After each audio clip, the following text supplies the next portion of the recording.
नमस्कार. आपण पाहत आहात एक्सक्लुसिव्ह न्यूज 24. मी आहे बाळाजी जगतकर. पाहूया बीडमधील एक प्रेरणादायी बातमी. तथागत गौतम बुद्ध यांच्या समता, करुणा आणि प्रज्ञेच्या धम्माचा प्रसार अधिक व्यापक करण्यासाठी पातोदा येथील जावळे कुटुंबियांनी आपल्या बुद्धघोष या मुलास धम्मकार्यासाठी भदंत डॉक्टर सुमेध बोधी यांच्या स्वाधीन केले आहे. हा दत्तक सोहळा मंगळवार 28 जुलै 2026 रोजी भारतीय बौद्ध महासभेच्या बीड येथील मध्यवर्ती कार्यालयात उत्साहात संपन्न झाला. भदंत डॉक्टर सुमेध बोधी हे वर्षावासानिमित्त बीड येथील त्रिरत्न बुद्ध विहार येथे वास्तव्यास असून धम्म प्रसारासाठीचा धम्मरथ देखील त्यांच्या सोबत आहे. त्यांच्या मार्गदर्शनाखाली धम्मकार्य अधिक प्रभावीपणे पुढे नेण्याच्या उद्देशाने पातोदा येथील जावळे कुटुंबियांनी हा प्रेरणादायी निर्णय घेतला.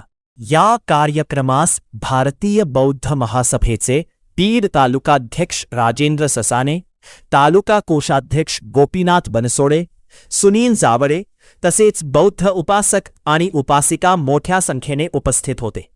उपस्थितांनी बुद्धघोष याला शुभेच्छा देत त्याच्या उज्ज्वल धम्मप्रवासासाठी मंगलकामना व्यक्त केल्या.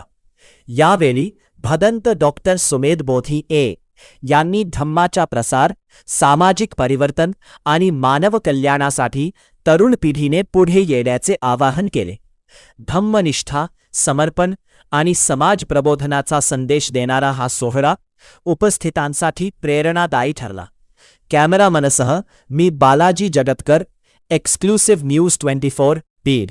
वंदनीय जगद्गुरु अरहंत सम्यक संबुद्ध महान विश्वरत्न बोधिसत्व डॉक्टर बाबासाहेब आंबेडकरांना अभिवादन करून आज बीड शहरामध्ये या पवित्र वर्षावासाच्या महिन्यामध्ये, वर्षावासाच्या कालावधीमध्ये या ठिकाणी बुद्धघोष देवीदास जावळे राहणार पाटोदा, जिल्हा बीड,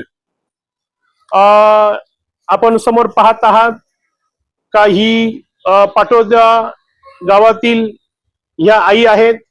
त्यांचा मुलगा बुद्धघोष ह्या जावळे परिवाराने हा मुलगा मला दत्तक दिलेला आहे. बुद्ध शासन गतिमान करण्यासाठी या जावळे परिवाराचा खूप मोलाचा वाटा आहे. या माऊलीने आपल्या हाडामासाचा मुलगा एका बुद्धपुत्राला आजीवन भिक्षू होण्याकरता बुद्ध धम्माला दान दिलेला आहे. त्यांच्याबद्दल मी खूप खूप साधुवाद आणि मैत्री करतो. या ठिकाणी भारतीय बौद्ध महासभेचे तालुका अध्यक्ष सन्माननीय ससाने गुरुजी, कोषाध्यक्ष बनसोडे गुरुजी आणि या सगळ्या कायदेविषयी कागदपत्राची पूर्तता करणारे आमचे आयुष्यमान सुनीलजी जावळे गुरुजी या ठिकाणी आहेत. या ठिकाणी बाबा पण आलेले आहेत. सर्वांबद्दल मी खूप खूप मंगल कामना करतो. असंच भगवान गौतम बुद्धाचं धम्मचक्र हे जगावर फिरो. सर्वांना सुख, शांतीचा, सन्मानाचा हा धम्म मार्ग मिळो. सर्वांनी म्हणून म्हणा साधू साधू साधू.